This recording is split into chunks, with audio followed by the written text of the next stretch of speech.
Earthlings, this is the god of destruction, Lord Beerus speaking.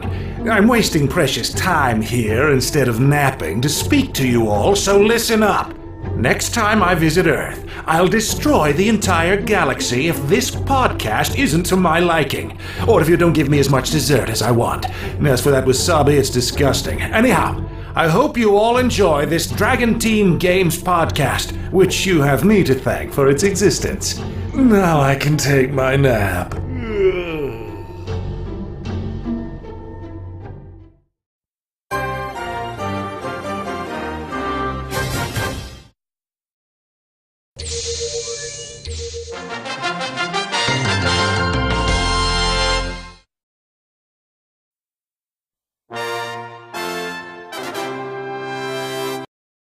Hello everybody and welcome to the premiere of Dragon Team Games podcast. My name is Lee Shellam, I'm going to be your host.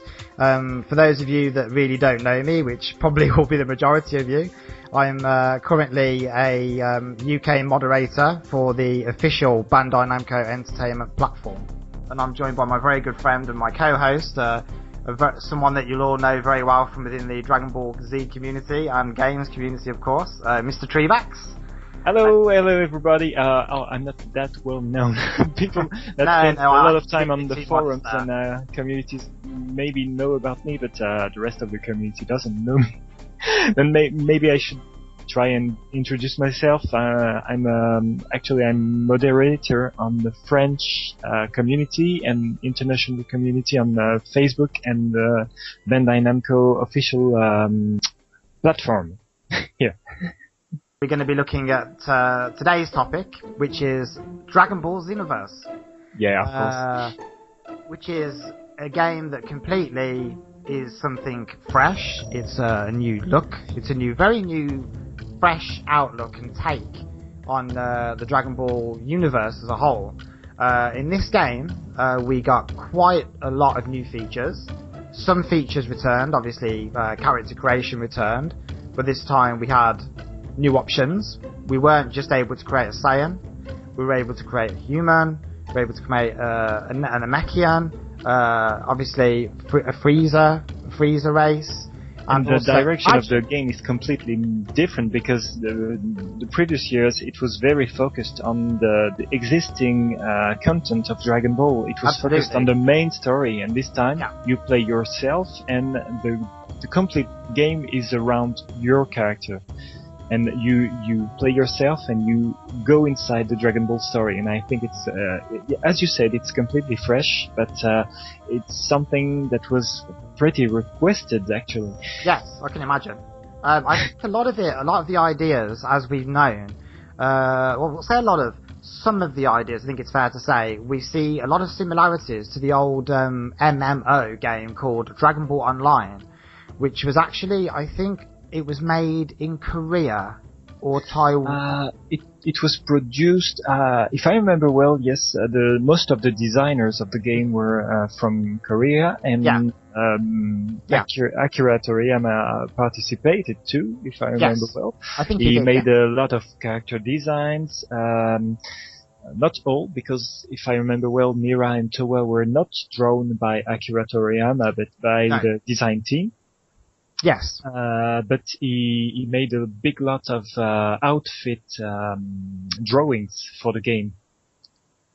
Yes, I mean, obviously Mira and Towa are probably the two biggest kind of links between Xenoverse and Dragon Ball Online, because they had a big impact on both stories. I think that's fair to say.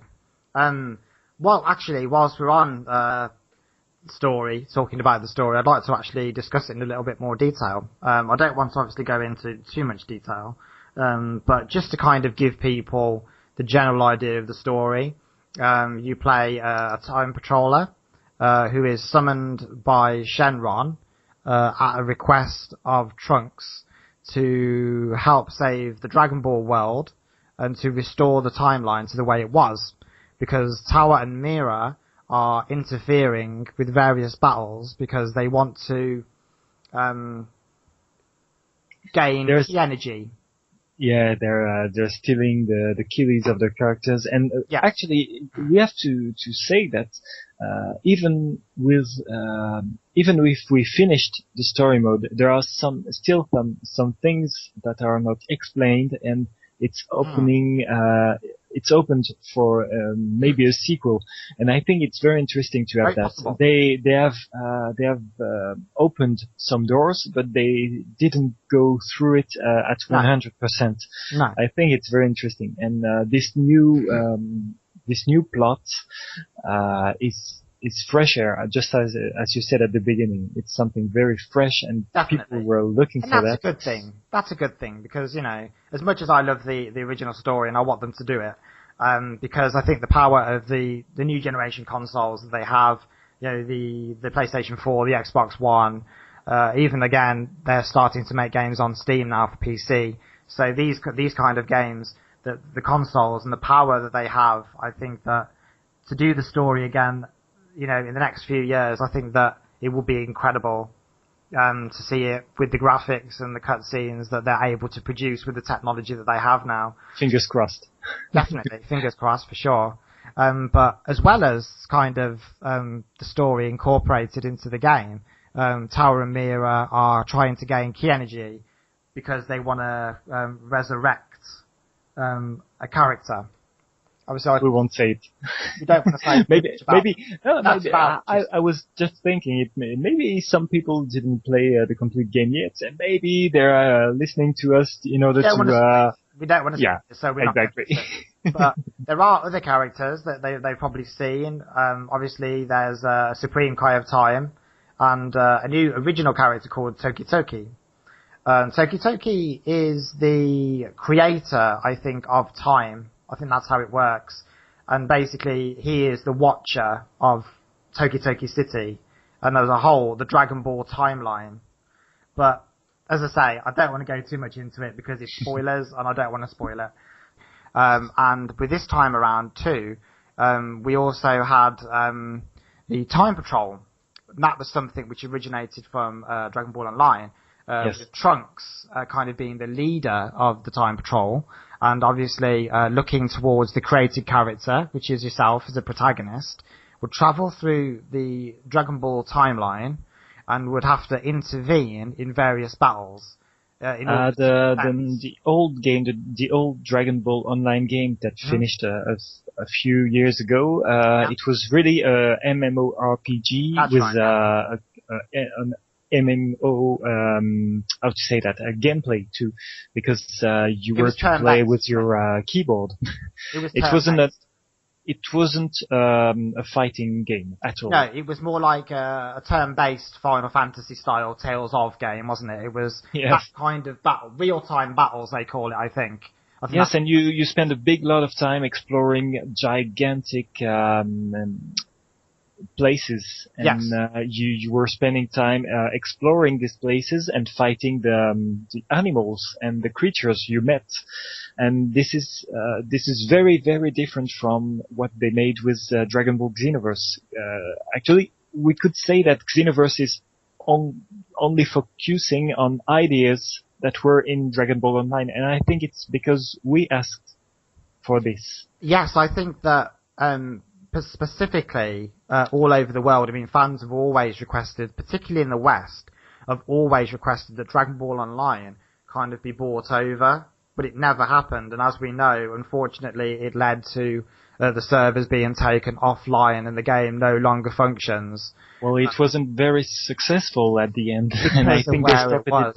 If they would have brought it over to the West, I think it would probably have done better. Because obviously the North American fan base alone is absolutely huge, and then you throw in Europe, and Dragon Ball is still absolutely huge in the West. Actually, I'm not very, very convinced of that because of a specific reason. The reason is that Bandai Namco has always noticed that the only kind of game that was really successful for the United States and Europe in order to adapt Dragon Ball, it's the fighting mechanic. They tried card games they tried RPGs, and even the very good Saiyajin no Raishu, if I remember well, it's Attack of the Science. Yes. Yeah. It was a very, very good RPG, but even this one wasn't very successful. No. And I think that they totally know that for us, for our communities, they must focus on the fighting mechanic. And I think that's the reason why they made Xenoverse this way instead of making a real RPG. Yes, I agree, because I think if you go and make an RPG, it takes away, I mean, for me personally, it takes away the action aspect. I mean, you can't beat, mashing, so to speak, on a square button in comparison to pressing one or two buttons to make a command, and it doesn't have that same impact. It's not really what I mean. I mean that in the most of the RPGs, you have to select the actions on a menu. Yes, yeah, yeah. Because if you just talk about the fact that you push a button repeatedly, we can talk about Battle of Z, for example, and it's not an RPG. Anyway, Dimps, from my point of view, Dimps made a very good job on the gameplay on Xenoverse, and something else, it's that they made a very good job on the character creation, and this is something very close to Dragon Ball Online. Definitely. I mean, if you look at the character creation, staying in that area for the time being, it went quite deep actually. I mean, the customization options that you had, there was a lot of costumes to purchase, and there was a lot of costumes to unlock throughout the game. You had like Great Saiyaman, Ox King. I mean, Roshi's in there, I think, as downloadable content. So there is a lot that this game has, just from a customization point of view, and that's great. But I think a lot of fans have been a little bit somewhat disappointed that they are unable to customize the main cast. But at the same time, I can see why Bandai did that, because the main core of this game lives in the character creation, and that was kind of made evident from day one. It's always a question of priority from my point of view. They have a limited time in order to develop a game. They have to make choices. They have a limited budget too, and they must think about what is the priority. What is the thing they must work on that will be successful and really meaningful in order to get profits. In the other hand, then I think it's they did it the right way in order to give a big lot of freedom with your personal character, because you can choose to recreate yourself, or you can choose to make the character that you've always wanted to see in Dragon Ball. You can make what ifs, and I remember what we had in Dragon Ball Z, the Ultimate Tenkaichi in 2011. It was very limited, but when we talked with Bandai Namco at this moment, they said something very interesting. They told us, you must know that Dragon Ball Z Ultimate Tenkaichi is a test. And we were like, come on, it's supposed to be the annual Dragon Ball, it's supposed to be important. We want something that fits with our tastes. And they answered, and I think it's something that you can notice in the games between 2008 and 2013. It's that all these games have had very different architectures and engines, and I think that's maybe we didn't really realize it when we complained about these games, but actually Bandai Namco was trying things in order to make something out of it and out of the critics that were aimed at them. Definitely. I mean, I think if you look sort of from, I want to say from Raging Blast up to Ultimate Tenkaichi, there was a lot of changes actually. Raging Blast 1 had the main story, rather linear, but Raging Blast 2 didn't have any kind of story really. It was just kind of the Galaxy mode, which was just kind of fight after fight. And I was so very disappointed of it. It just felt to me, I mean, I felt so disappointed that year that I actually went out and bought Naruto Shippuden Ultimate Ninja Storm 2 because I just couldn't play Raging Blast 2. I didn't have the heart to play it because I was so disappointed. The gameplay was, I found it was good. It was very deep. I found it a bit complex, to be honest. I mean, I like gameplay that, yes, I don't want it to be too easy. I don't want it Battle of Z too easy, but I expect you have some games that are very accessible while being very not complicated but deep, as you said. Yes, yeah. And that's a problem because some games are very deep but not very accessible. I think that's between you and me. I think it's one of the issues of Xenoverse not being easy to handle at first. But the gameplay is complex. But you have some games that, in the other hand, like Ultimate Tenkaichi, that had a very synthetic gameplay that was too assisted. Rock, paper, scissors. Basically, you know, they tried something new. We you know, that's been said. You know, they tried something new. The game looked Ultimate Tenkaichi. That is that the game itself. I'm not overly keen on the Kanzenban look, to be honest. But again, we knew that they were trying new things. You know, and that's fair enough. But Xenoverse, the gameplay, at first when I played the beta, I found it quite hard going, to be honest. It was a bit of a nightmare to me because of the portals, then you have to fly towards and go through. And at first, it took me quite a while to kind of get my head around it, so to speak. But once I have to confess that I've seen a lot of beginners floating around the portals, trying to go through it. That was probably me at first. To be honest, I hadn't got a clue. I had to get in there. But yeah, but once I picked it up, I really quite enjoyed the game. I think the gameplay was nice, it's fluid. But one criticism that I would have, that some of the characters they play the same. It doesn't appear. There's a lot of similarities, I agree. And that's something that a lot of hardcore players have been saying since the beta. I think personally, I'm not very concerned about the characters having a different gameplay. After all, there are some games where you play the same character from the beginning till the end, like for example, the Assassin's Creed games or the Darksiders. You have the same character, then it's not a problem that you don't have a variety in the gameplay. Yes. No, the real issue I see about Xenoverse is you've got some failure in the gameplay. You've got some things that can be spammed in order to yes, unfortunately. Yeah, and there are things that you can do repeatedly.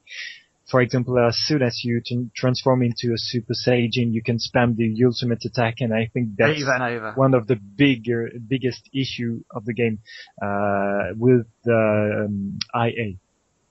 Yeah, I mean, at times I was just in absolute despair because I played one of the stages, and I think it was the stage where Gotenks, you had to beat, I think it was Trunks and Goten at first in the room of spirit and time.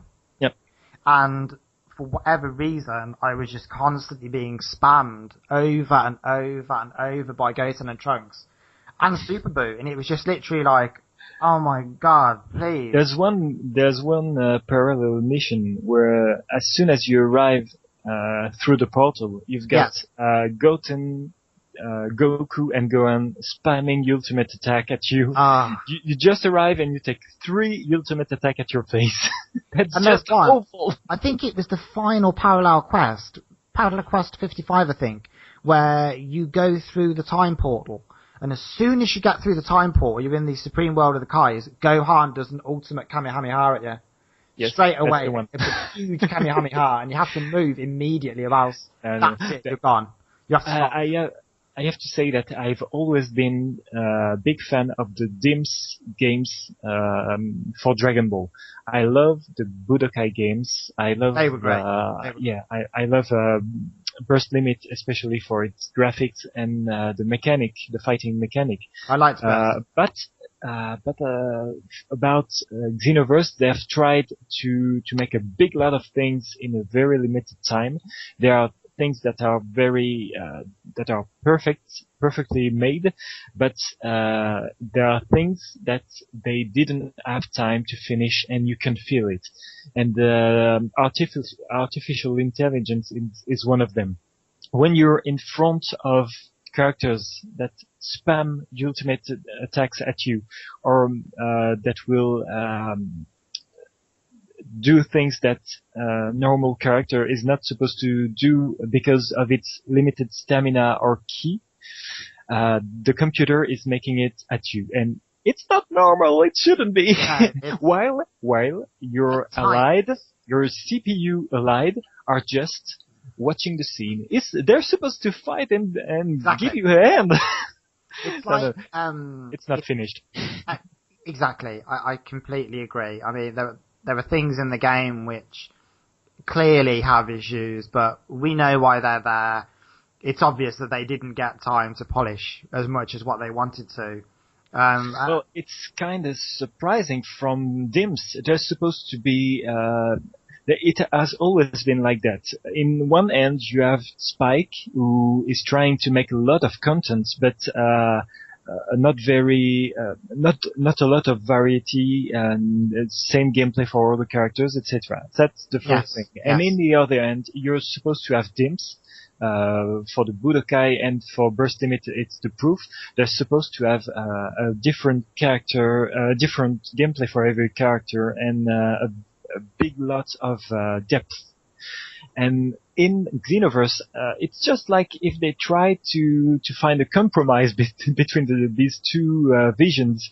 But the problem is that as it's not finished, just finishing the main story is awful. There are parts where you have to insist, and you sometimes have to make what in France we call anti-jeu. It means spamming against the CPU, and it's not normal. It shouldn't be like that. No, I don't enjoy doing that, to be honest. The Bardock stage, I mean, I have to admit that there was quite a lot of spamming from me going on, because you see his energy bar going down so quickly, and you're just like, but it continues. Oh my God. It goes on. and all of a sudden you get to Frieza, and you think, yes, I'm just about to do this, and all of a sudden, game over because Bardock's got killed. And it's just like, oh, seriously, it's so frustrating.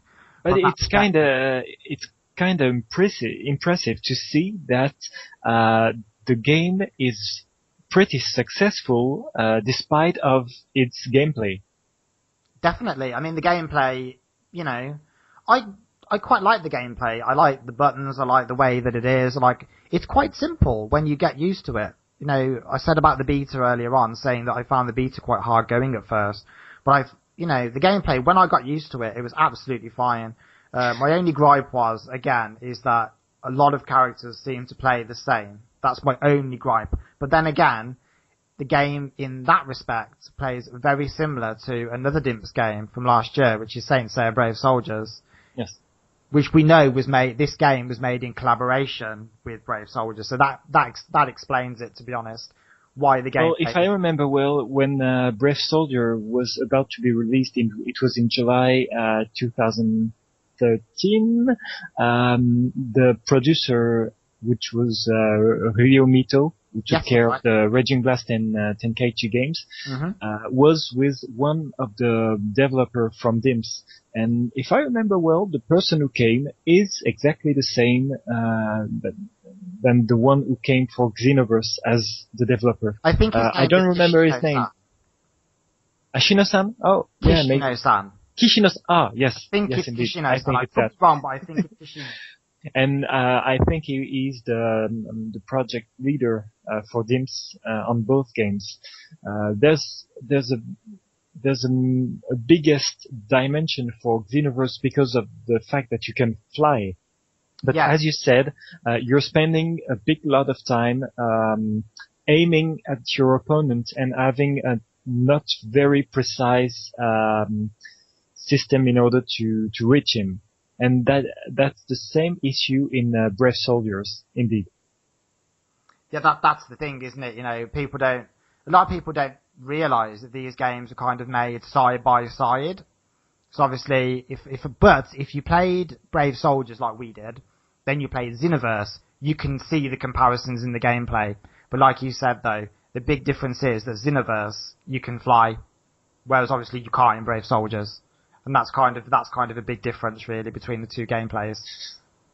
Yeah, and Brave Soldiers, we can feel that the budget was not the same, but as you said, I think there's a lot of people worked on Brave Soldiers that are the same than the Xenoverse ones. You can feel it in the decisions about the gameplay. Anyway, even if you need a big time to get used to Xenoverse, I think that a lot of people are having fun with it as soon as they become confident and used to the gameplay.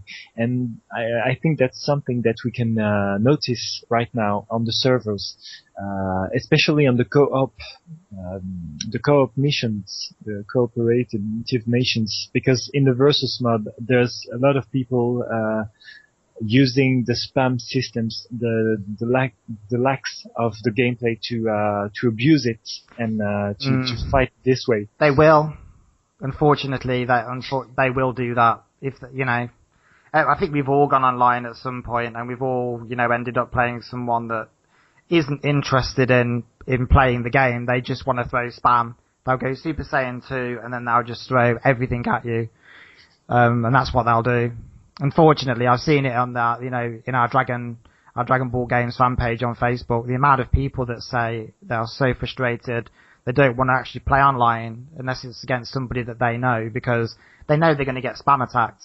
That for me takes the fun out of the game, unfortunately. Yes. But if there's a loophole, people will use it. They don't want to play fairly. They just want to up their rank, and that's what it's all about, unfortunately. And I think that's the main reason why most of the people, whose criterions about the quality of a game is the gameplay. The persons who are only focused on the gameplay, they think that Xenoverse is an awful game. I think that's the reason why, because there are other people who care about the rest, which is the graphics, the story, the originality, etc. Yes. And I think these persons will have fun with Xenoverse, but the persons who are only focused on the gameplay will say, obviously, that this game is bad. Yeah, I think the difference is, I think what you're referring to there, is, the way I interpret that, is that you've got, with Dragon Ball Z games, there is a wide spectrum. Because you haven't just got Dragon Ball fans that want to play Dragon Ball Z games. It would be a mistake to think that people are buying blindly the Dragon Ball games just as soon as they like Dragon Ball. Yes, they are more difficult than that. That's the thing, because there's a wide spectrum of people that play Dragon Ball Z games. You've got Dragon Ball Z fans. You've got fighting games fans, and you've also just got players that love to play video games and they like playing fighting games. And you have to try, and it's very difficult, must be very difficult for Bandai Namco to find a balance that covers that wide spectrum of players. Because the Dragon Ball Z fans are the ones that are going to appreciate the little things like we do.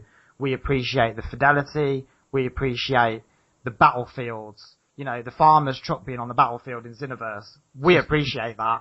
But very cool detail. Exactly. But while they are spending times on details like this in order to please the fan base, they are not working on something else. And that's the reason why they have always made sequels. And I think that's the reason why they made an update as soon as the game was released. Because as they were very focused on these kind of things in order to have a game that will suit most of the fans who love the story and will notice this kind of details. They were not working on making efficient servers in order to welcome everybody.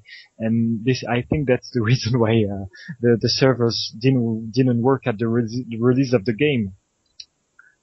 Anyway, sorry, carry on. Oh, go ahead. I was going to say, since we're talking about details and what's on battlefields, etc., I'd like to just touch on the graphical style of the game, because we've seen a lot of different graphical styles over the past few years. Indeed.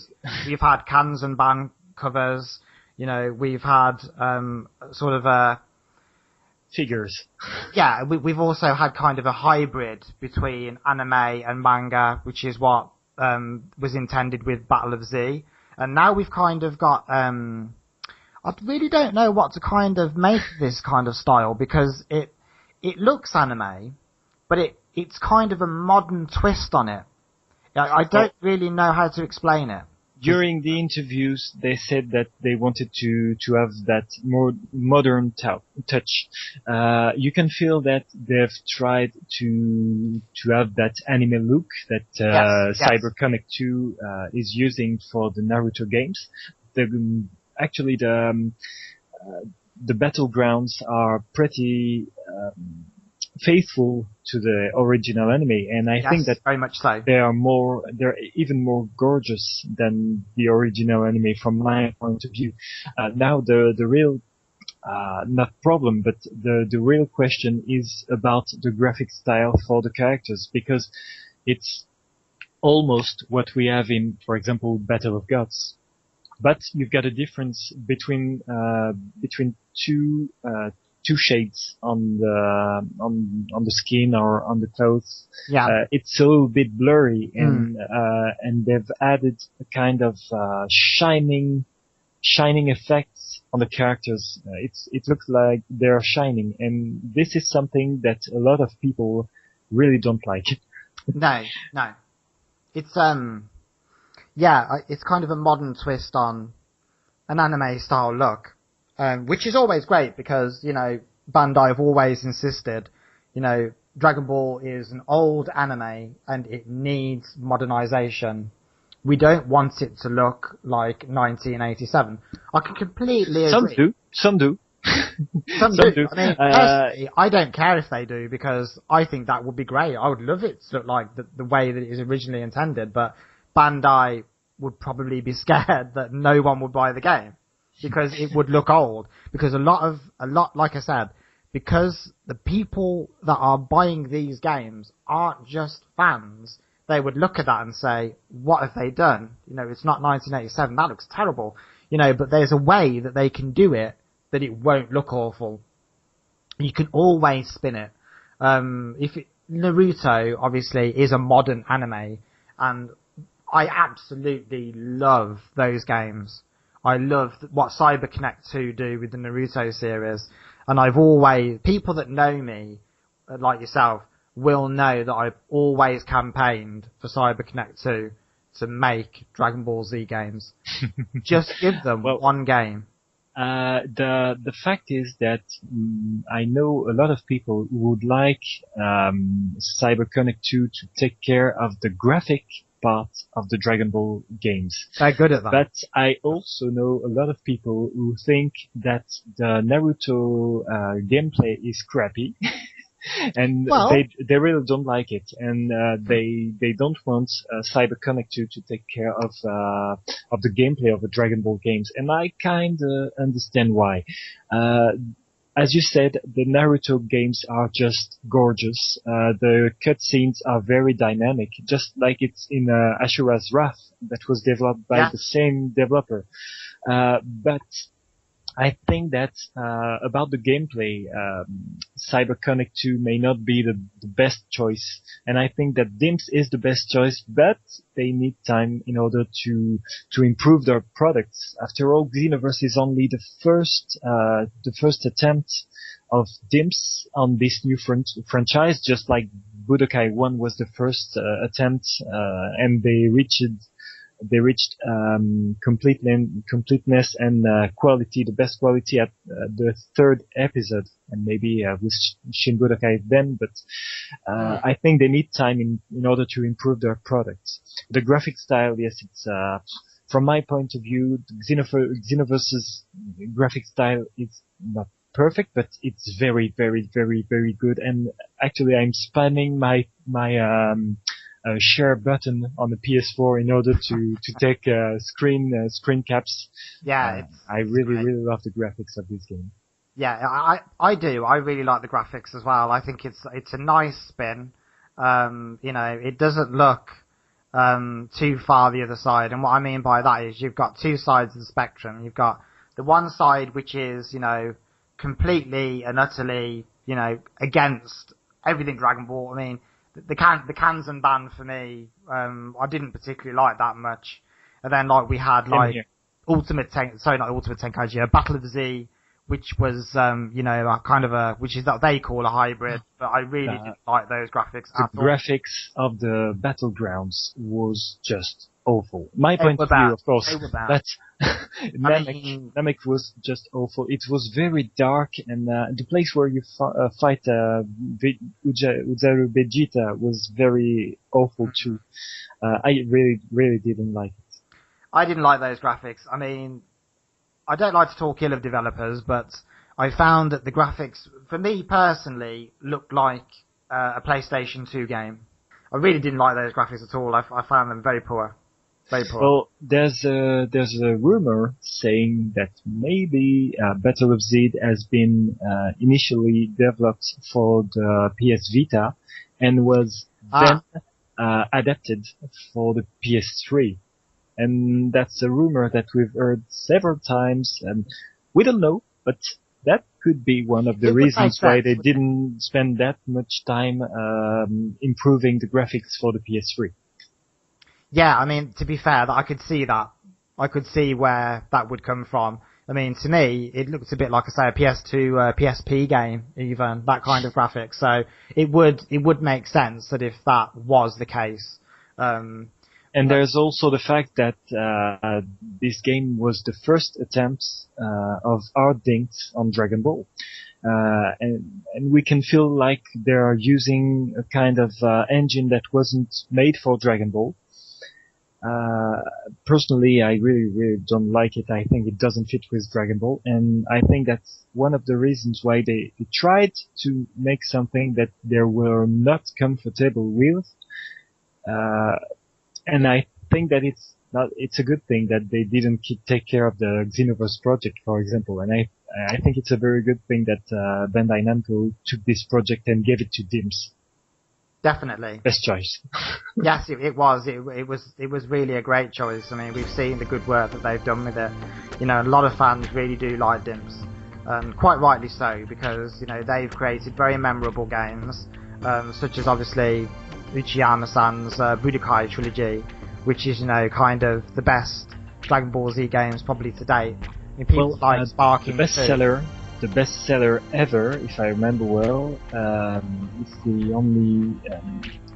If we only talk about individual consoles, if we talk about consoles individually, the bestseller is the first Budokai episode. Yes, I can believe that. But if we take all the consoles at the same time, if I remember well, it's Tenkaichi 3 that sold just a little better. Yeah, I mean, I think the Budokai Tenkaichi series, obviously sparking in Japan, I think that they did really, really well because they had huge rosters. The story was quite comprehensive. Some of the cutscenes were very nicely made with the in-game engine, but I think overall it was probably because of the size of the rosters. I think a lot of the fans have been spoiled by that over the years. So now it's very. Do you remember? How we were asking for the Budokai 1 cutscenes quality back then? Do you remember how we wanted that? We already complained about it. Absolutely, back then. Yeah. I mean, if you look at the Budokai 1 cutscenes, they were great. He even had Goku in the hospital after the Saiyan saga. And Yajirobe came in, gave him his Senzu bean, and then he was leaping out the window, and it was great. It was great to see that kind of fidelity. We had Snake Way, we had Goku going along Snake Way. It was brilliant. I haven't seen anything like that since Budokai 1. We're still waiting. And that's kind of the thing that I want to talk about the next, actually. I'd like to discuss the cutscenes and how faithful they are to the anime. I think the cutscenes in Xenoverse are very well done. They're very well put together. I think they're very faithful, albeit obviously apart from the Time Patroller. But apart from that, I think, you know, if you look at Raditz, if you look at the scenes on Namek with the frog and Captain Ginyu, I think they're really nicely done. Really nicely done. There's something I really like about Xenoverse's cutscenes. It's the fact that the characters are articulating. In the spy games, the mouth is just doing bah, bah, bah, bah, bah, like this, and it's not very well synchronized. And especially when you've got Broly loafing, you've got just the character standing there and doing ha ha ha ha. And I think it's just a shame. And on the other hand, there's several moments in the story mode of Xenoverse where you've got characters loafing, and they're really laughing. They have the attitude of laughing. And that's the kind of things that makes the cutscenes of Dims the best Dragon Ball cutscenes we've ever seen. And I think that most of the people, maybe all the people, will agree on that. Definitely. I mean, if you look at the scene on the Supreme World of the Kais, after Kid Buu is defeated, you've got Mr. Satan on there, Vegeta on there, and the characters are actually there, and that's something we didn't have in the Spike games. In most of the Spike games, we only had 2 or 4 characters on screen, and it's most of them are missing.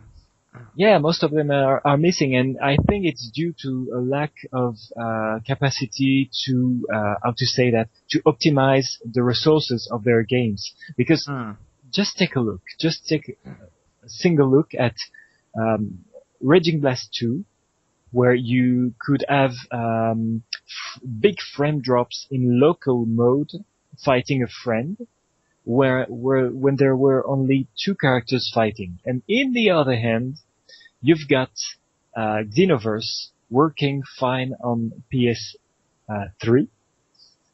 You've got 3 versus 3, and you have some frame drops, especially on online, but you've got 3 versus 3, and you've got the giant fights against giants. I think that's the kind of proof that Dims is working better, and they're more focused on quality and optimizing the game for the players than Spike. Absolutely, yeah, absolutely. I mean, the cutscenes, etc., like as we said, are beautifully done. They're very, very faithful. For the most part, the characters that should be there are there. There's only a few omissions I can really think of. Obviously, Shao Tzu is mentioned, but he's not in the game. But I think that's something which has been the case for quite a while, for many years now. Probably since Sparking, I don't think we've seen Raging Blast 2, wasn't it, for Shao Tzu? Raging Blast. It was in Raging Blast 2. Then in Ultimate Tenkaichi they didn't adapt him. But knowing you, I think even if Dims has kind of justified the lack of some characters because of the new story. Yes. I know you, and I know that you would have preferred a 100% faithful story mode and cutscenes. Definitely. You know, as great as the story was, I mean, you know, I have to admit, it was nicely made. It represented the Dragon Ball universe well. It didn't feel too far out of place. There were new characters. The story was nicely put together. But for me, seeing this game and seeing the cutscenes the way that they were, I just thought it's such a shame that they didn't do these kind of things when they were covering the story for so long. Because they didn't have these kind of cutscenes before, even when they were doing the story. So now, could you imagine the cutscenes as they were in Xenoverse with the correct story? It would have been incredible. Absolutely incredible. Personally, I would have loved it, but the problem is that, as you may know, they can't do this now because of the fact that they've adapted the story mode every single year, except for the Raging Blast 2 episode. But since 2002, they have adapted the story mode every year, and as most of the fans were complaining about the fact that it was always the same story beginning at Reddit and finishing at Kid Buu. I think that they can't make the original story the way it is in the manga and in the anime again for the moment. I think they just can't. People would just take a look at the game and say, "Oh no, I don't want it." It's always the problem. It's the same product than last year, even if it's not the same, but they would feel like it's the same story, the same dialogues, etc. And I think that it's one of the reasons why people, a lot of people like Xenoverse. It's the fact that you're going in a direction you know by heart, and boom, there's something new, and you've got new characters coming to break the story, and I think that's something that people really appreciated. The fact that the approach is completely different. Well, actually, I think it's time we took a quick break now, so don't go anywhere, and we'll be right back after these messages. Thank you very much. See ya.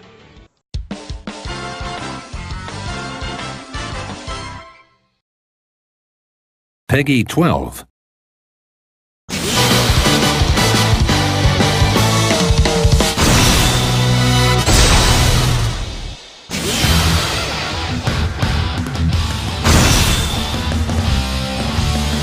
おめえ全然懲りてねえな。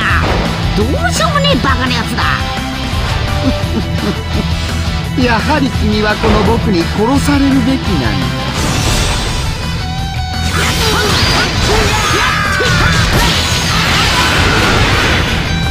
いいかい解散ぞ。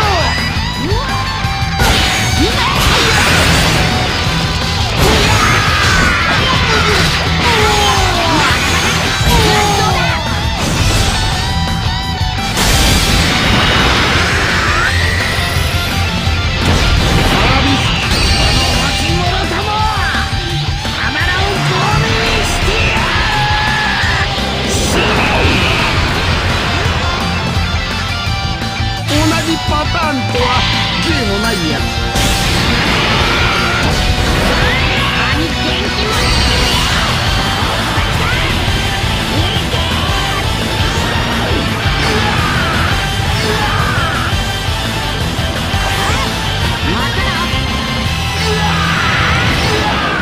ほらワクワクしてきたぞ。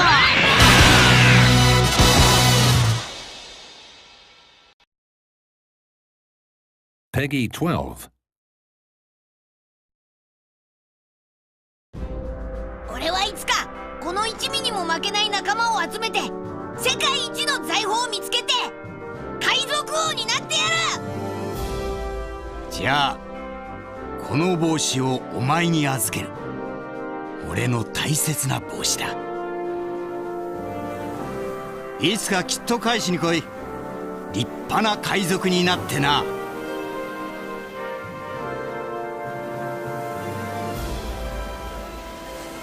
よっしゃー行くぞ。海賊王に俺はなる。なってやろうじゃねえか海賊に。キャプテンは俺だろうな。うるせえ行こう。左腕のこれが仲間の印だ。こんな大冒険逃したら一生後悔すんぞ。あれからもう2年か。頂点まで行ってこい。俺のわがままに付き合ってくれてありがとう。出航だ。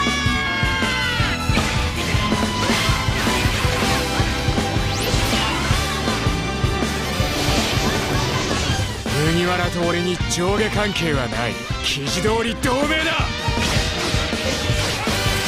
歯車を壊したぞ。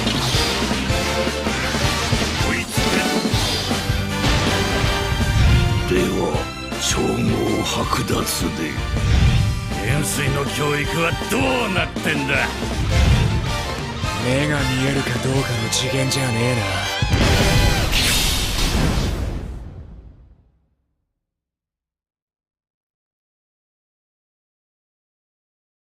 エースの意志は俺たちが継いでいくんだ。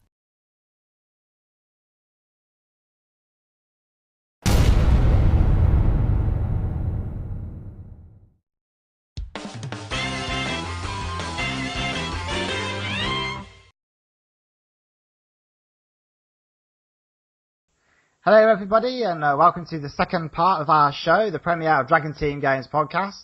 I'm Lee Shellham, and again, joined by my good friend Treebax. Hello everybody. For this part of the show, we've got lots to look forward to. We're going to discuss downloadable content, the season pass for Dragon Ball Xenoverse, and amongst that we're going to talk about sales figures between last year's game, Battle of Z, and Dragon Ball Z. Sorry. Indeed. First of all, I'd like to discuss the downloadable content. We've been told by Bandai Namco to expect, for what we believe, 3 packs. The first was released, I believe, a couple of weeks ago, and that gave us 3 new playable characters: Dragon Ball GT Goku, Pan, and GT Trunks. Let me just add something, because that GT Trunks is really it's awful. From my point of view, it should have been really a different character, but they took the already existing Trunks with his sword and just changed a few parts of his outfit, and I was just like, come on guys, you just did what that. You mean. I've got to be perfectly honest with you. I've never ever seen Dragon Ball GT, so I wouldn't know anything about this character. And I know briefly what he looks like in GT because I've seen pictures, and I know what Pan looks like. I've actually played the DLC episode this week, so to me, I wouldn't be able to tell you the difference between this GT Trunks in the game and the actual character within Dragon Ball GT. Well, if I remember well, the only moments when we can see GT Trunks with a sword is maybe the only moment, maybe the Dragon Ball Final Bout video game introduction. And to see him, if we follow the story and think that the 15th movie of Dragon Ball Z is supposed to really happen in the main story of Dragon Ball, then maybe this Trunks is supposed to have type in sword in GT, but actually it didn't have it. Then it's completely crazy. And furthermore, when they were promoting their DLC, they have put pictures of GT Trunks without the sword. Then it's just strange. It's just weird to have this choice like that. I mean, obviously Toriyama didn't have Trunks with the Tapian sword because it's not his story. That was Toei Animations. Wrath of the Dragon was Toei Animations' work, not Akira Toriyama. Well, so it's a strange thing.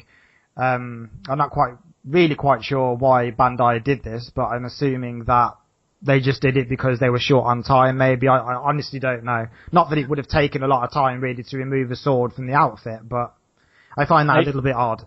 I found something very strange too, because when you're playing the additional chapter for the main story of Xenoverse, there is this part where all the villains have been took back to life. They're back on the Earth. They're attacking the town. Apul and the other characters. It's like a the Frieza soldiers. And at this moment, you have Trunks saving you at the last moment, making the burning attack. And at this moment, if you play the story mode, then you have this version of Trunks with the sword. But if you decide only to take a look at the cutscene, you can just check the cutscenes of the story mode. Yes. Then Trunks won't have his sword, and that's very weird. I really think that they were planning first to have him with his sword and create a really new character, a different character, a Trunks without sword. And I don't know what happens. Maybe they didn't have time to do that. But at the end of the day, we have a Trunks with a sword. Very, very odd. Very, very odd. Anyway, that's just a detail, but that's something that really bothers me, because I was really expecting a faithful character without a sword. And maybe they could have added a kind of Dragon Ball Z Trunks with his armor from the Cell Saga. And I was expecting something like that, but they didn't do it. It's really too bad. I see. Yeah, I suppose that is very disappointing. I mean, but overall, apart from that little blemish, there was a lot to look forward to. I quite enjoyed, actually. Yes, I know. I quite enjoyed playing a DLC pack that had the words GT attached to it. I know that's hard to believe, but there was multiple episodes. I believe there was four Time Patrol quests, or was it 3? I think it was 3, if I remember well. Yeah, I think there was 3 Time Patrol quests, and obviously one of them was the Great Ape battle against Baby. And it was great because this time you have all the Great Apes you can have in the main game. They were pretty easy to defeat, really. But this one, the Baby Vegeta Uzaru, it was quite difficult. Really, really hard, and it was a challenge. It was very cool to have that. Definitely. And the parallel quests, I found them quite entertaining as well. There was a lot in there, and obviously you had like the Tuffles, etc. And it was really good fun. Really good fun. I really enjoyed it. And they added the villainous versions of these new characters in the DLC. Yes, Pan. They Trunks had obviously and Goku as well. Too, if I remember. Yeah. Yeah, the stage, obviously, the new stage that we had was obviously Planet Tuffle as well, which was quite nicely done. We had new skills, costumes, and some accessories in there as well. So that was really good. Let's say, I know that there's a lot of people who don't like to pay for DLCs because their conviction is that this content should be in the main game or directly in the sequel. After all, from my point of view, it's yours to choose if you want to buy it or not. And personally, I was very happy because the base of Xenoverse, I really, really like it. And I was looking forward to have DLCs, and to expand the experience because, I was just like Fry in Futurama, you see, shut up and take my money. Exactly. And, even if I'm not a big fan of GT, I thought it was very cool to have all of this content, and I'm also looking forward to the next one. A lot of companies do this. I'm not saying it's right. I'm not saying it's right to charge for content that is locked on a game disc that you've paid for. I'm not saying that's right, and I'm not condoning it. But what I would say is that publishers, in their defense, don't make a lot of money from game sales. They really don't make a lot of money. I'm not saying it's right, but I was actually quite happy that they bought out this season pass with some content, because we've never had a Dragon Ball Z game that's had any downloadable content of great note. Nothing that's ever extended the story, not really. So I was quite happy that they did this. Okay, yeah, if it's on the disc and it's locked on the disc, again, I'm not defending it, but what I am saying is that if this bit of extra money that Namco Bandai can take from the consumer is going to be reinvested in the next games, then, to be honest, I don't mind paying. But I'm not condoning it, but I don't mind paying it. And as you said, if we take a look backward, and if we take a look at the previous DLCs that has been made for the previous games, we can talk about the DLCs of Battle of Z, which were the pre-ordered free DLCs that were then sold as separate DLCs. Wasn't it? Yeah, exactly. And the Vegito character, I still can't believe they made Vegito out of the game and made people pay in order to have this classic character. It was not something new.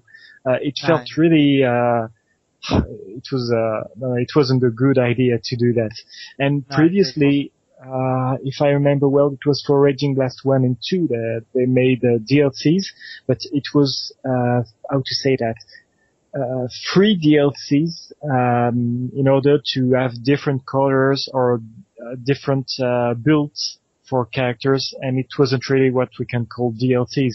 It's the first time in Xenoverse that we have real useful DLCs that really bring something to the experience.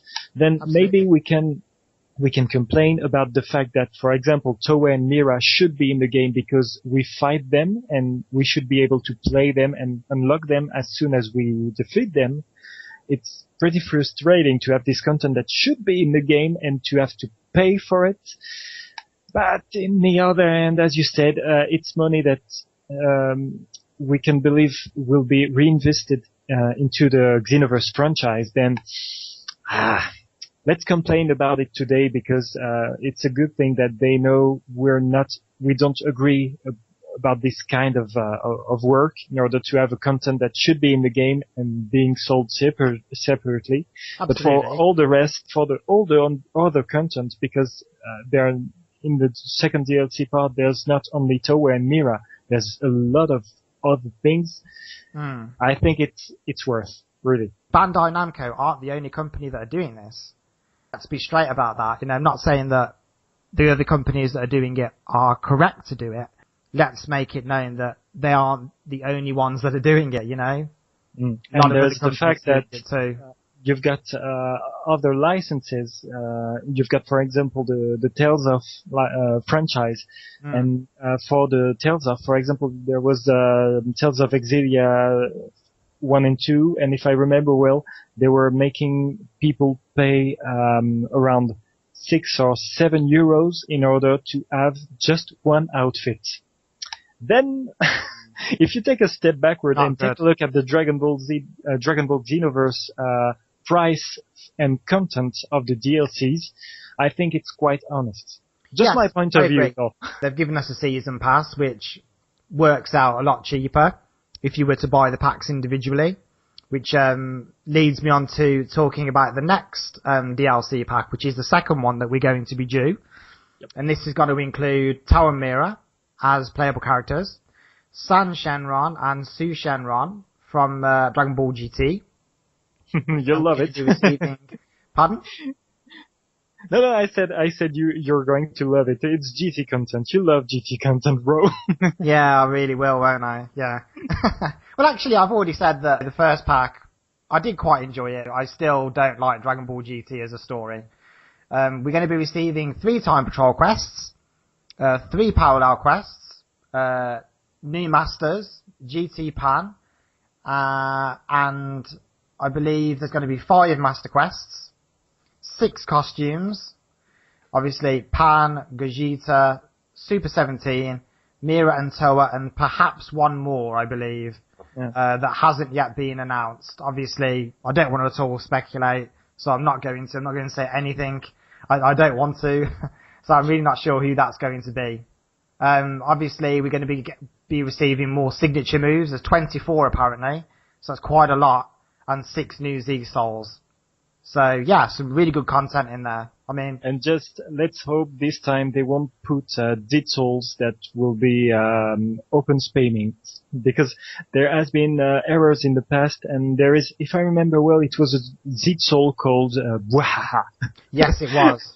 And a lot of people complained about it, but what I really, really appreciate is that for the first time, people complain about details of the game, things that can be failure and used by spamming players. And for the first time, Bandai Namco is taking the feedback, using it, and correcting it with an update. And it's the first time they do that on the Dragon Ball game. And I personally, I really appreciate that. Definitely. I'm really looking forward to playing as Towa and Mira, if I'm perfectly honest. I wonder what kind of moves they're going to have. I'm really looking forward to that. You can already find a few pictures on the, if I remember well, on the Dragon Ball Z Games Facebook page. Ah, yes. I haven't had a chance to look, to be honest, but I will take a look. So I'm really, really curious to play as them. And the Shenrons as well. I think that'll be quite fun to play as. We also know that finally there's going to be a 3rd pack. Details of that pack have been released in Japanese territories. But obviously we don't know at all what that 3rd pack is going to contain for the Western audience. So I don't want to speculate. But we already know there will be. We already know there will be a little bit of some minor differences, because in Japan they had Jacko, the Galactic Patroller, as a pre-order DLC, if I remember well. Yes, and the Master Roshi outfit as well. Yeah. They have that as well. these are things we still haven't had in the French, in the European and US versions. Then maybe this will be inside the third DLC. Maybe I would have thought that it would be. I mean, Bandai Namco did announce that the Turtle Hermit set and the Jacko the Galactic Patrolman set would appear in the third DLC. But again, that's always to be confirmed, so that's not a finalised thing. But we do know, thanks to Shonen Jump Scan in the past week, that Golden Freezer from Fukatsu no F is going to be a character, third DLC pack in Japan. Yes, indeed. So that's Personally, very I'm exciting really for Japan, but hopefully we will get an announcement shortly for a Western appearance for that character. I'm almost convinced that we will have him because the movie is already announced for the United States. Yes. As under the name Resurrection F, if I remember well. Absolutely. And oddly, even if Kami to Kami, Battle of Gods, took 1.5 years to arrive in France, I don't know why, but I'm almost convinced that this time Fukatsu no F will arrive in Europe really before the end of the year. Yeah, it's strange, but I'm almost convinced about it. I think Toei Animation realised that they were a bit slow to kind of send it out to the rest of the world, and it was always made from the very, very early intention from Toei. They were very adamant that that film was made in order to distribute internationally, but they were a bit slow off the mark, and I think that they realised that a lot of people, they illegally downloaded it, and instead of waiting for the movie to be localised in their region, ended up watching fan subs, because the localisation process hadn't even begun. I think there's been a big lot of issues, as far as I know, things that I can't really talk about, but there's been a big lot of issues in order to have this movie in France, for example, because the negotiating took a big lot of time, and for a lot of reasons, with Japanese people, with French, with the French cast for the voices, etc. Then I think it's just a consequence of what has been negotiated. But maybe, I don't know why, but I think this time they won't. They realized that they lost a big lot of money not being fast enough, and I think that this time they will be ready. The time will tell, but I'm almost convinced of that. I agree. I think it will come a lot sooner. I mean, the fact that the USA have already licensed it before it's even debuted in Japan is a major step forward, and it's a good sign for everybody else. Let's hope. Without a doubt.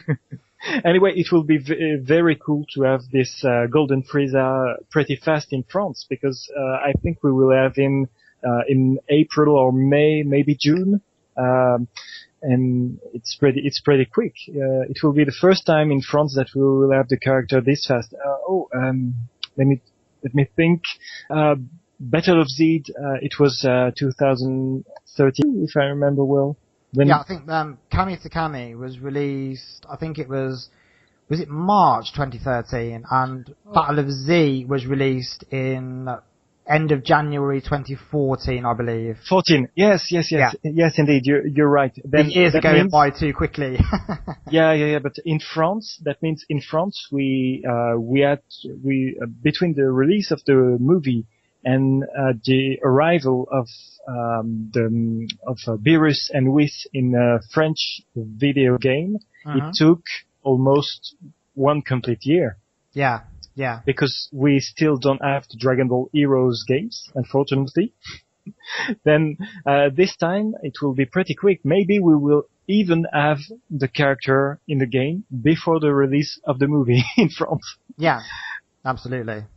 Just like Turbo, after all. In Dragon Ball Raging Blast 2, we had Turbo, but actually the anime never arrived in France. It was never translated and never officially released. We still don't have it, and I think you guys don't have it either. No, we don't. the closest we had was on Raging Blast 2. I think Europe had it as well, but the closest that the United States and obviously in English-speaking territories had was a subtitled version of the movie with the Raging Blast 2 game, and that was the closest we've ever come to actually having it. Funimation have never dubbed it. Oh. Yeah, we only had a subtitled version. What we had in Raging Blast 2, it was the revenge of Dr. Laishu. Oh yeah, I think I might be getting confused. Am I getting confused? It was the revenge of how was it called? It was the not the project to annihilate the Saiyajins. It was the plan to eradicate the Super Saiyans. The first one, the first original game was just to annihilate the Saiyajins, and the remake was called the Super Saiyajins. Sorry, I'm getting confused because that was the one with Hachiak, wasn't it? Hachiak appeared in the plan to eradicate the Saiyans. Yes, I'm thinking Yo Son Goku and Friends was something completely different, wasn't it? I'm getting confused. Yes. Plan to eradicate the Saiyans. It was only the one with the Raging Blast 2. Yeah, I always get exactly. And was Goku and his friends returns? It was shown in anime convention in Japan, but if I remember well, it was never shown nor translated, nor in the US nor in Europe. It's a shame because I'd really like to watch it. Actually, I'd really like to watch it. They should add it. They should have added it in Battle of Gods because a lot of people still don't know why Bulma is talking about Vegeta's brother in Battle of Gods. It's so strange. But anyhow, I think that's the DLC pretty much covered. Now I'd like to take an interesting look at the sales figures. Now, I can only really compare Japanese territories because they don't sell, Media Create, who obviously track all of their sales figures, they don't include the Xbox sales within those figures because they must be so minor in Japan that they're just not even worth listing. So I'm only really going by the first 2 weeks. Now the first 2 weeks of any game, any territory across the world are always going to be the biggest selling weeks because you've got people picking up their pre-orders and people are still doing that into the second week, and you get that initial kind of buzz from the opening 2 week sales of the game. So I've decided that I'd like to take a look at and compare the sales between Battle of Z last year on the PlayStation 3 and the PlayStation Vita, the opening 2 week total for that, put it up against Dragon Ball Xenoverse with the opening 2 week total on the PlayStation 3 and PlayStation 4, and the difference is 42,000 copies. Xenoverse outsold Battle of Z. Now Battle of Z sold 64,915 units for the first 2 weeks on the PS3 and the PS Vita. Dragon Ball Xenoverse, in its opening 2 weeks, sold 107,830 units on PS3 and PS4. Now, I personally think that sales doesn't always dictate the quality of a game. Because if you look down the years, you will see, obviously, games like the Budokai. I mean, the first Budokai, obviously, outsold everything else. It's the biggest selling game, Dragon Ball Z, as there's ever been of Dragon Ball Z. Then obviously you've got like Burst Limit, Raging Blast, and Burst Limit. Burst Limit obviously outsold all of the last generation games. It's always a question of context because in 2002, when Budokai was released, people were very hungry.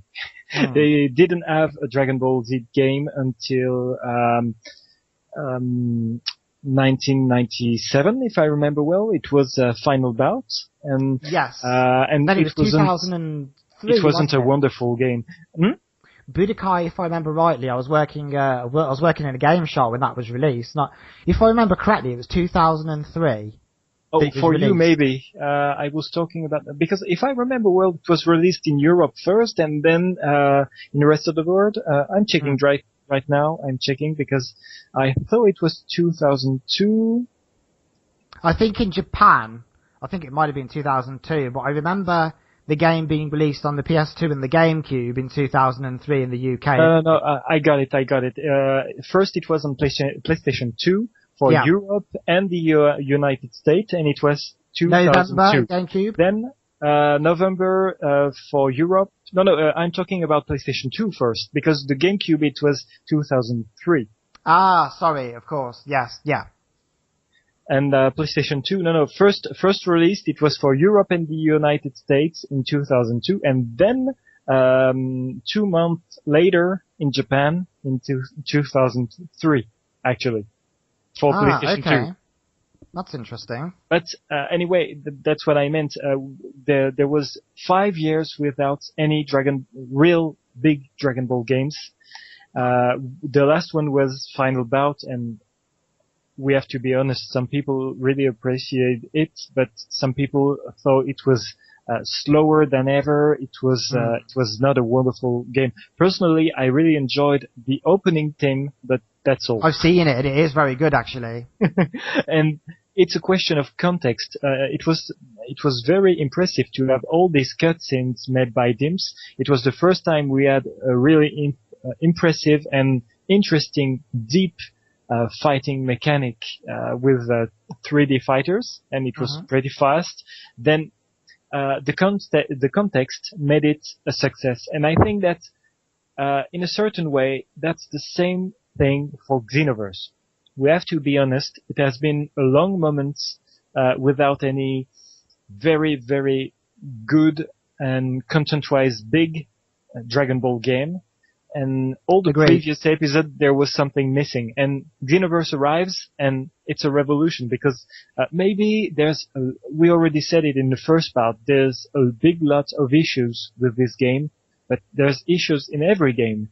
Anyway, there's a big lot of good things in this game, and things that people were looking forward. And I think that's part of the success. It's because people were very hungry for years. And this time, this game arrived, and it arrives at the right moment. Yes, of course. And then I think that's actually reflected in the sales figures. No disrespect towards Ardink, because I know it was their first time developing a Dragon Ball Z title. But we said in the first part of the podcast that graphically, it doesn't exactly hold up very well. And I think that just by simply looking at that game, a lot of people were put off instantly. And I think the fact that everybody knew that Dimps were coming back and they were creating Xenoverse probably created a bigger buzz. And I think that is definitely reflected in the sales figures. Well, definitely. As far as I know, I was talking with the community manager, the European one, Tony, you know him, and he was telling me that for Japan, they don't care who the developer is. It's something that is in US and European culture, and this is the reason why they communicated about Dimps being back for us, because they knew it was a kind of selling argument. People would like the fact that Dimps, who made the Budokai games, were back. They are the best-selling series. We're all still playing Budokai 3 on the HD collection, and that was released back in 2012, because we didn't really have anything on the last generation of consoles that came anywhere near the Budokai series. I mean, Raging Blast, the first one was a good game, but it seemed to lack a lot of content. Characters were missing off the battlefields, and it was just, there were really no great cutscenes. It was just fight after fight after fight. Yes, it's a fighting game, but give us something between the fights. We're all perfectionists. We all want a little bit more. I liked going around Toki Toki City, but I would like to go around the Dragon Ball world, and I would like to discover the Dragon Ball world I would like to go and visit the planet, the Supreme World of the Kais. I'd like to go and visit King Kai. I'd like to go and visit King Yama in the other world. There's so much that they can do. And from a creative point of view, Dragon Ball Z, for me personally, hasn't even got off the ground yet. The level of systems that we're playing with now, the processing power, the PlayStation 4 it's built for gaming. It's a perfect console. It's got everything that you need in there. It's so powerful, and that they've got the graphics, the processing power, and I just think that with what they've got now to work with, the technology, that the capabilities that they're going to be able to realize with this new technology, I think it can take the series to an all new high. And I honestly believe that in the next couple of 3 years, we may see a game that really wows us. And I really hope that happens, because I think it has potential. I think you said something very interesting a few minutes ago about the fact that DLCs were a way for the producer to get back money or to earn money, because I think the current context of video game, as Microsoft said it several times, it's a very difficult time for them because the second-hand market is killing a lot of sales. A lot of people are waiting for a game in order to be buyable in second-hand because they don't want to buy it full price. But when they do buy it in second-hand, there's no money going to the producer's wallet. And I think that Bandai Namco's sales being good right now is because they have completely understood that, and that they made something in order to have people buying their games in first hand. Meaning the DLCs, of course, it's something that makes people buy something and the money going to the producer. But I especially think about the fact that they made a pretty cool collector edition. Yes, they did actually. It was lovely, wasn't it? Personally, I wasn't fan of it at all, of the Trunks figure, because it was an already existing figure that they painted differently. Yes. Then I didn't buy the big Trunks Travel Edition. Neither did I, to be honest, but it did look nice. It's the Steelbook. The Steelbook was great, wasn't it? That's the thing I'm talking about. That's lovely. The reason why I pre-ordered the game. I'm a big, I could continue like that for 1 hour, fan of the Steelbooks for the video games. I bought the previous ones for Raging Blast, for the Naruto games. Each time there has been a Steelbook, and I was looking forward to a Steelbook for a Dragon Ball game since Raging Blast. And each time I met Bandai Namco, I told them, you should do that, and they were like, there's not a lot of people asking for it. But this time they made something wonderful. Then they made this very, very impressive logo of Shenron around what's the word for that? An hourglass in English. And I'm completely fond of it. And I have to admit that right now I'm waiting to have a socket in order to protect it, and for the moment it's still under its plastic. I don't want to. I don't blame you. I don't blame you. I mean, I totally love that. I don't have one, unfortunately, because we didn't get it in UK. But never mind. But the problem is that when they make something as good as that, there's a lot of people buying it and then reselling it with a bigger price, and that's awful. I'm sure that there will be some appearing on eBay in the coming weeks. Yeah, but that was a bad price, a very bad price. Whilst we're talking about collector's editions, I'd like to ask your point of view on something, because I really love the Naruto Shippuden collector's editions. Each time, I always think that those collector's editions, they get art books, statues, soundtracks. I would really like to see that kind of effort go into Dragon Ball Z games too, because you can't beat a good art book. in my opinion. I love having art books with my collector's editions. I think they're wonderful. I mean, the art books that I have with my animes, obviously like Cowboy Bebop, etc. I think they're so great. I mean, I just think you can't beat a good art book with a collector's edition. I totally agree with you. I was completely fan of the Raging Blast, the first Raging Blast collector edition with the art book. Yes, that was nice. In the other hand, we have had an art book for Battle of Z, and I thought it was completely useless because, from my point of view, it wasn't the best looking game. Battle of Z, yeah, exactly. That's what I mean. The graphics, I really didn't like it. It wasn't faithful. It wasn't well made. The characters were full of proportion issues.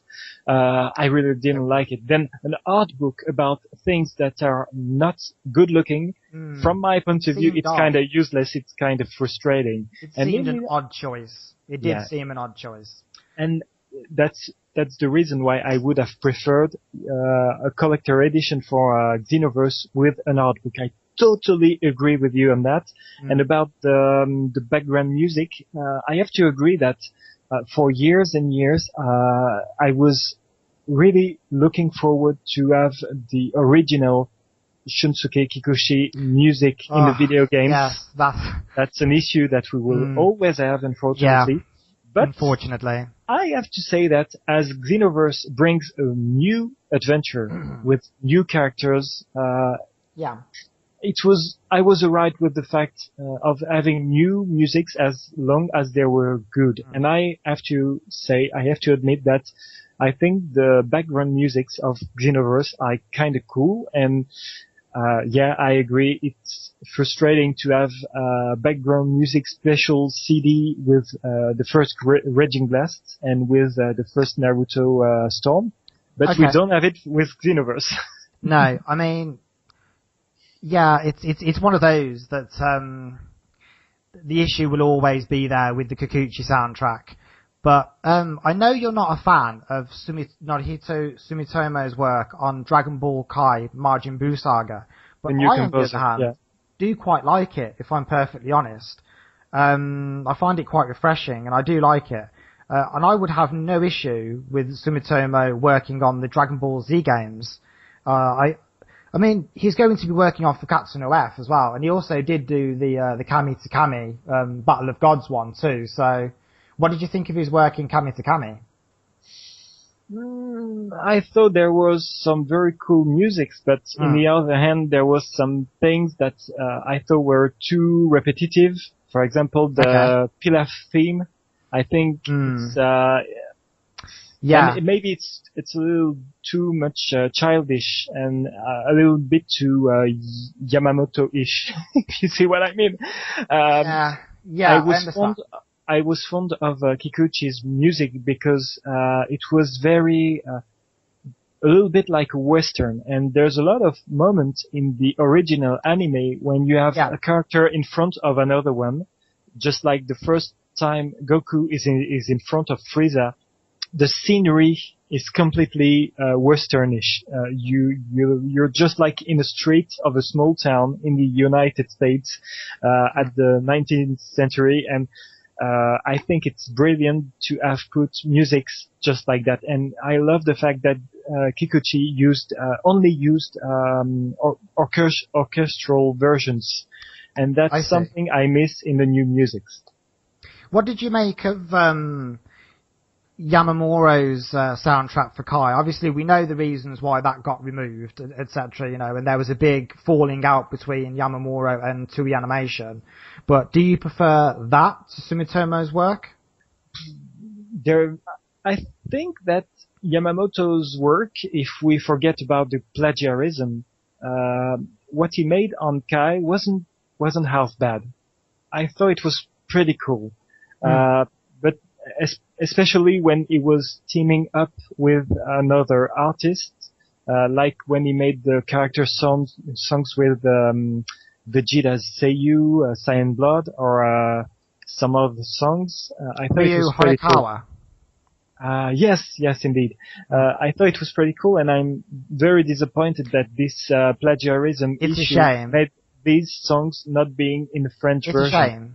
I've got to be honest. I've heard bits. I've heard tidbits. And I do quite like it. And I think that maybe if this didn't happen, I think it would have been inevitable that he would have been given the score to do for the Buu Saga of Kai.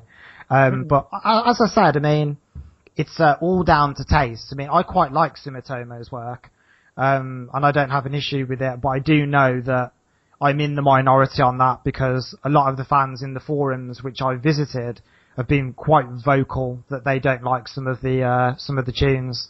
But anyway, I'd like to wrap up the Xenoverse side of the podcast, and before we close, I'd like to very briefly discuss a couple of the other upcoming games.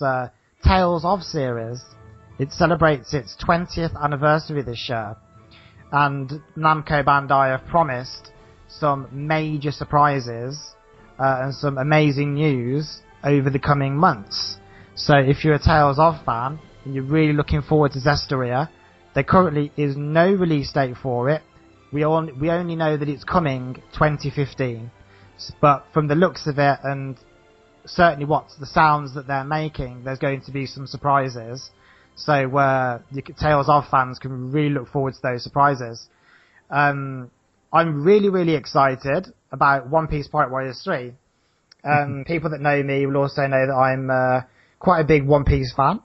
I'm not as big as a fan as I am for Dragon Ball, but I do like One Piece. And I do like the direction of producer Koji Nakajima's games, especially when he teams up with Koei Tecmo and their Omega Force studio and makes the Pirate Musou games, Kaizoku Musou. And this is their third iteration of the collaboration between Koei Tecmo and Bandai Namco games. Hisashi Koinuma, who also works on a lot of the other Warriors franchises such as Samurai Warriors. He worked on the Fist of the North Star games, which obviously I also like Fist of the North Star, and I really enjoyed those games. So to have Koji Nakajima working with Hisashi Koinuma, I think is always a great combination. And One Piece Pirate Warriors 3 looks great because this time they're covering the original manga story again. They're starting right at the beginning from the Romance Dawn with East Blue, and they're going to go right the way through all of the story arcs, right the way through to Dressrosa. And the Dressrosa arc is currently still being written by Uda-san. So I don't think we're going to get a canon ending to the game. So I think the ending to the game will go a lot similar to what the first Pirate Warriors game did, where it finished at Marineford, and you ended up fighting Akainu as the final character, the final boss character. So I think this time you'll probably end up fighting Don Quixote do Flamingo, and I think that's probably where they're going to finish the game. But from everything that I've seen, it looks like it's going to be great fun for One Piece fans. It's got all the signature moves in there. The gameplay has been taken up a couple of notches from Pirate Warriors 2, which actually gameplay-wise plays a lot more like a Musou game, a Warriors game, than the first one did. Because as you know yourself as well, you played the first one and the second one. The first game had a lot of platforming elements, and they seem to have completely dropped that, like they did in the last game. They confirmed it. They said that for the third game it was more. Yeah, exactly. Yeah, during December they said it. Yeah, so there's a lot to look forward to. I mean, we're going to get a lot of new characters. One of my criticisms of the first game was that it missed a lot. The game, obviously, Roronoa Zoro comes in the story, and he comes in at the Captain Morgan arc, and Captain Morgan wasn't even in the first game. Usopp as well was Captain Kuro. Captain Kuro was missing. It wasn't in the first game, but both of those characters are, alongside Brook, who comes into the One Piece story during the Thriller Bark arc. And this time Thriller Bark is present. So Bandai have made a lot of effort to include as much content as what they possibly can with Pirate Warriors 3. Obviously the game was released this past week in Japan. I'm looking forward to seeing how well that does, and obviously I'll be keeping my eyes open for the media creates this week. And One Piece Pirate Warriors 3 will be heading to European and USA shores this coming summer. I'll get it. So Personally, absolutely, I'll I get will it. definitely get it too. Definitely get it because it looks like great fun. And yeah, and I think that's where I'd like to close the premiere of our podcast. I'd like to say thank you very much to everybody that takes the time to listen, and I hope that you all have fun listening to us, if that's the right term to use, and we look forward to our next one, which I am hoping to be able to get out in time for June. So yeah, my name is Lee Shellham and I'm signing off. Thank you very much for listening. Thank you. See you guys. Thank you.